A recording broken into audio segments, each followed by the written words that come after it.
Welcome to ATDC's 1-minute video tips. These video series is composed of different tips on service procedures, machine operation as well as maintenance procedures that will surely help you in handling your Komatsu machines.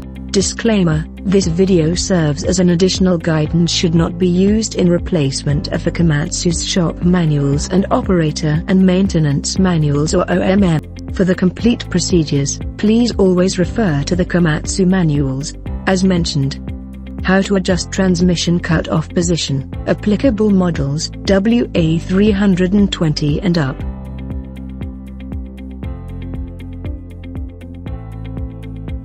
When the transmission cut-off switch is turned on, and the brake pedal is depressed, the brakes are actuated and the transmission is returned to neutral when the brake pedal is depressed to the set position.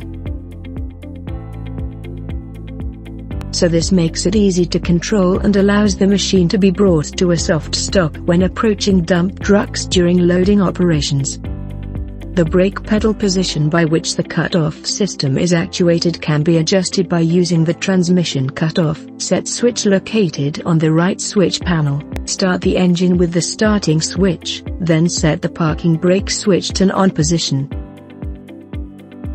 Set the transmission cut-off switch to on position. Depress the brake pedal up to the desired position where the transmission cut-off will activate and bring the transmission to neutral.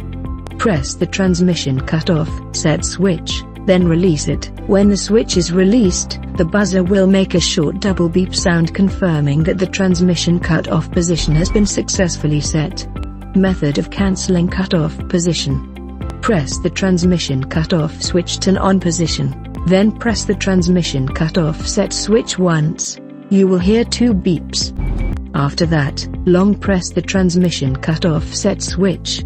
A continuous beep will be heard confirming that the previous transmission cut-off position is cancelled.